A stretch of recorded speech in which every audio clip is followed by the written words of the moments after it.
एक ऐसी ड्राइव जहां मुंबई से गोवा का सफर टायरिंग 12 आवर्स की जर्नी से रिड्यूस होकर 6 to 8 आवर्स के हो जाए। खूबसूरत coastal views, smooth highways and seamless travel.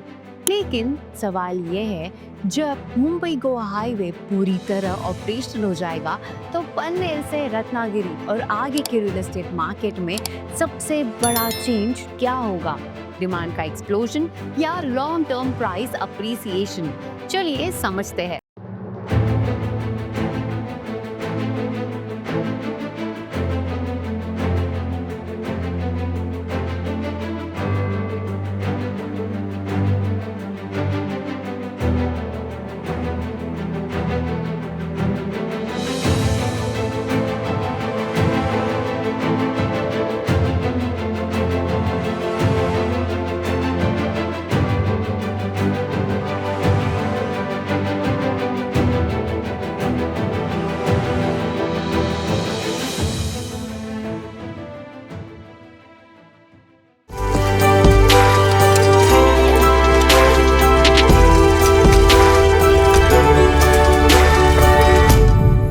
Mumbai Goa highway, जिसे NH66 भी बोलते हैं, महाराष्ट्र का एक बहुत इम्पोर्टेंट कोस्टल हाईवे है। इसका मकसद पुराने 2 लेन रोड को safer, wider and multi lane high speed highway में बदलना है, ताकि लॉन्ग डिस्टेंस ट्रैवल फास्ट और कंफर्टेबल हो सके। ये हाईवे पनवेल से शुरू होकर रायगढ़, रत्नागिरी, सिंधुदुर्ग से होते हुए गोवा तक जाता है, जिससे पूरा Konkan region tourism spots, ports और छोटे बड़े बिजनेस टाउन से अच्छे से कनेक्ट हो जाता है। इसका इफेक्ट सिर्फ हॉलिडे ट्रिप्स पर नहीं, बल्कि डेली ट्रेड, ट्रांसपोर्ट और लोकल इकोनॉमी पर भी पड़ता है। ट्रैवल टाइम कम होता है, रोड सेफ्टी बेटर होती है, ट्रक्स एंड हेवी व्हीकल्स के लिए मूवमेंट इजी हो जाता है। इससे लोकल लोगों को jobs, business opportunities and real estate demand में लॉन्ग टर्म ग्रोथ का फायदा मिलने की उम्मीद है। बैकग्राउंड समझ आ गया है। अब अगला लॉजिकल क्वेश्चन ये है कि अभी की ग्राउंड रियलिटी क्या कह रही है। मुंबई गोवा हाईवे, इसका काम फेज वाइज चल रहा है। कुछ एरियाज में ड्राइविंग एक्सपीरियंस ऑलरेडी काफी स्मूथ और कंफर्टेबल हो चुका है, जहां व्हीकल्स हाई स्पीड मेंटेन कर पा रहे हैं और ट्रैफिक फ्लो अनइंटरप्टेड है।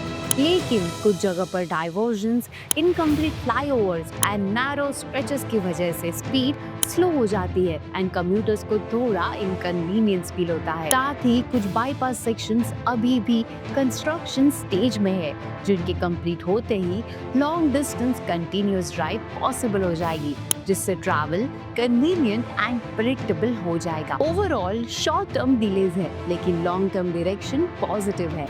हाईवे प्रोजेक्ट स्लो हुआ है, लेकिन कंप्लीटली रुका नहीं है और कंप्लीशन के बाद काफी इम्प्रूवमेंट और बेनिफिट्स एक्सपेक्टेड है।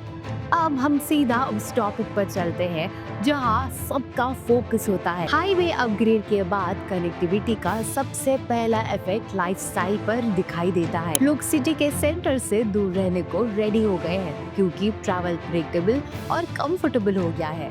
पनवेल से रत्नागिरी बेल्ट तक कम्यूट और वीकेंड ट्रिप्स इजी हो गए हैं, जिससे second homes, holiday homes and retirement living ज्यादा अट्रैक्टिव लग रहे हैं। और जहां डिमांड बढ़ रही है, वहां नेचुरली लैंड की वैल्यू पर भी इफेक्ट पड़ता है। हाईवे कॉरिडोर के आसपास लैंड प्राइसेस पहले से काफी एक्टिव है। Investors early stage entry prefer कर रहे हैं, क्योंकि हाईवे फुल्ली फंक्शनल होने पर वैल्यू सर्च पोटेंशियल स्ट्रॉन्ग है। इम्प्रूव्ड इंफ्रास्ट्रक्चर के साथ plotting project and land bank creation accelerate हो रहे हैं।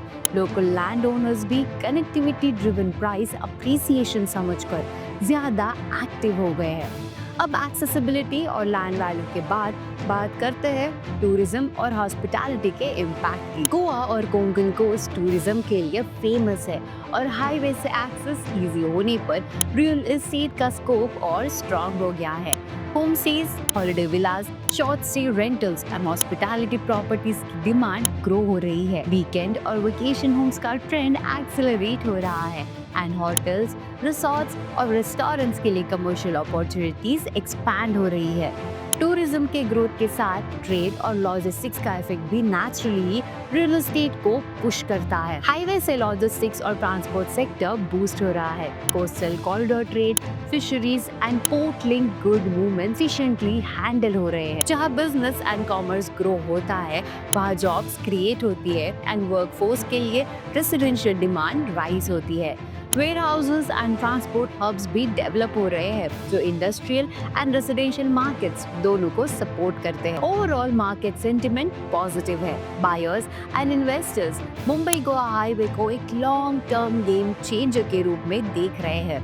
हाँ, construction delays and traffic divergence short term में फ्रस्ट्रेटिंग जरूर लगते हैं, लेकिन लोगों को लग रहा है कि जब प्रोजेक्ट फुल्ली कंप्लीट होगा तब connectivity, tourism and employment opportunities सब इम्प्रूव होंगी। इसीलिए फोकस अब लॉन्ग टर्म गेन्स पर शिफ्ट हो चुका है। Developers township style projects, second homes, farm houses and plotted developments पर एग्रेसिव तरीके से काम कर रहे हैं, क्योंकि उन्हें weekend tourism and retirement living का स्ट्रॉन्ग स्कोप दिख रहा है। मार्केट का सिंपल लॉजिक यही है, रोड इंप्रूव होती है, एक्सेस बढ़ता है, डिमांड ऑटोमेटिकली क्रिएट होती है और फिर प्राइसेस स्टेडी तरीके से अप्रिशिएट करते हैं। इसी वजह से एंड यूजर्स के साथ साथ इन्वेस्टर्स भी एक्टिवली इंटरेस्ट दिखाना शुरू कर चुके हैं, स्पेशली लोकेशंस जो हाईवे के क्लोज प्रॉक्सिमिटी में आती है। मुंबई गोवा हाईवे सिर्फ ट्रैवल टाइम रिड्यूस नहीं करता, ये एंटायर कोकन बेल्ट का इकोनॉमिक और रियल एस्टेट पोटेंशियल अनलॉक करता है। Faster connectivity, tourism growth, business expansion and lifestyle shift मिलकर एक नया प्रॉपर्टी मार्केट शेप कर सकते हैं। आपको क्या लगता है, सबसे बड़ा बूस्ट ट्रैवल कन्वीनियंस से मिलेगा या कोस्टल लाइफस्टाइल की अट्रैक्टिवनेस से? कमेंट करिए और हमें जरूर बताइए। वीडियो को लाइक और शेयर करें एंड nobrokerage.com को सब्सक्राइब करना ना भूलें।